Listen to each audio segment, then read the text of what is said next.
Have you ever worked sincerely for something only to receive a disappointing result? Perhaps you prepared carefully for a job interview but did not get the job. Perhaps you gave your best to a relationship, a project, or your children, yet things did not turn out as you hoped. At the moments like these, we naturally ask, if my efforts cannot guarantee the results, why should I keep trying? More than 5000 years ago, the Bhagavad Gita addressed this very struggle. Welcome to Bhagavad Gita for everyday life, where we explore how its timeless wisdom can help us understand the challenges we face today. In chapter 2, verse 47, Lord Krishna says, Karmanye vadhikaraste mafaleshu kadachana ma phala hetur bhur ma te sango'stvakarmani. A simple meaning of this verse is, you have authority over your actions, but never complete control over their results. Do not make the result your only reason for acting, and do not become attached to inaction. This verse contains 4 powerful lessons. The first is, you have authority over your actions. There are certain things in life that are genuinely within our control.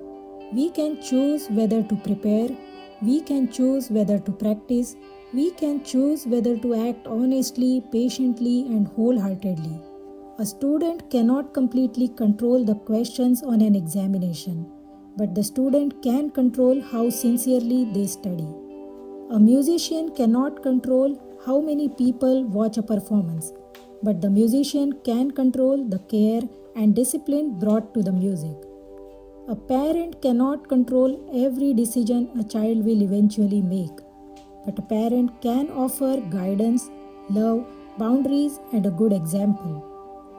Our effort belongs to us. The final result does not belong to us alone.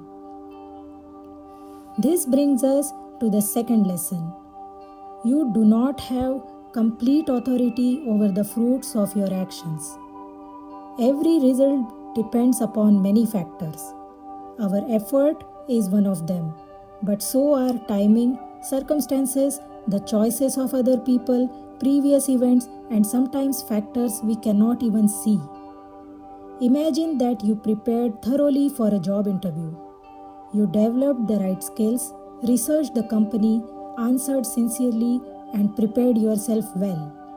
You may still not receive the offer. Perhaps another candidate had experience that matched one particular requirement. Perhaps the company changed its budget. Perhaps the position was filled internally. Your effort was within your control. The entire outcome was not. This does not mean that your preparation was wasted. The knowledge, confidence, and experience you gained remain with you. They may contribute to an opportunity that has not appeared yet. A disappointing outcome does not automatically mean that your effort had no value. The third lesson is, do not make the fruit of action your only motive. This part is often misunderstood. The Bhagavad Gita is not telling us to ignore results, avoid goals, or stop planning. Results matter. Goals give direction. Feedback helps us improve. The problem begins when the result becomes our only reason for acting and the only measure of our worth. We start telling ourselves, if I succeed, I am capable. If people appreciate me, my work has value. If this video receives views, my effort was worthwhile. If I fail, perhaps I should stop trying.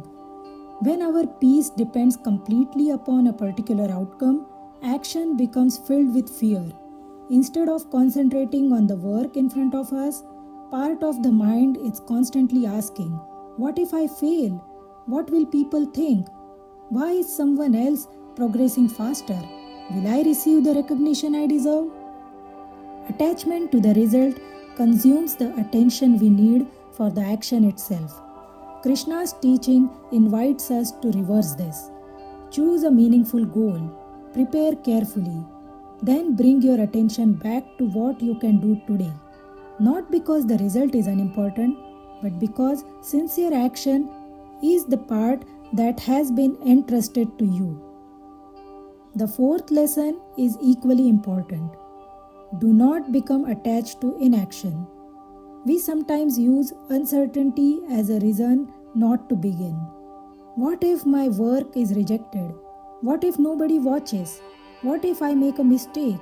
What if all this effort produces nothing? The Bhagavad Gita does not permit detachment to become an excuse for passivity. It does not say results are uncertain, so do nothing.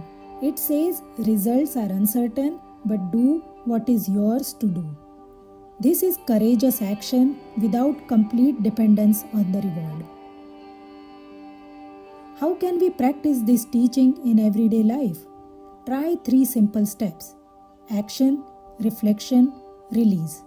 First, action. Before beginning something important, ask, what is within my control today? Write down the specific action you can take. You may not control whether you are selected for a job, but you can prepare and submit a thoughtful application.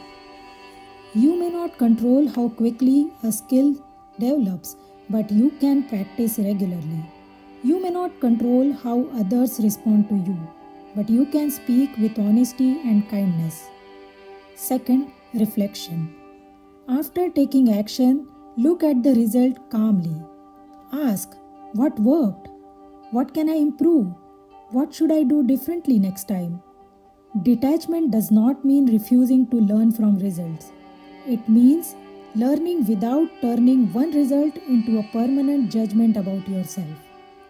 Third, release. Once you have acted sincerely and learned what you can, allow the outcome to be what it is. This is often the most difficult step. Release does not mean pretending that disappointment does not hurt. It means not allowing disappointment to decide your future. You can feel sadness and still continue. You can accept the present result without giving up your path. Bhagavad Gita chapter 2 verse 47 teaches us that peace does not come from controlling every outcome. That kind of control is impossible. Peace comes from knowing I acted sincerely, I learned from what happened, and now I will take the next right step. Your responsibility is not to guarantee success every time. Your responsibility is to bring sincerity, discipline, and courage to the action that is in front of you. Let the goal guide your direction. Let your values guide your actions. And do not allow one result to determine your worth. Think about one situation in your life that is currently causing anxiety. Now ask yourself, what part of this situation is truly within my control? That is where your energy belongs. If this verse gave you a new way to understand effort and disappointment, share your reflection in the comments and subscribe for more practical lessons from Bhagavad Gita for everyday life. Until next time, focus wholeheartedly on your actions and meet the results with wisdom.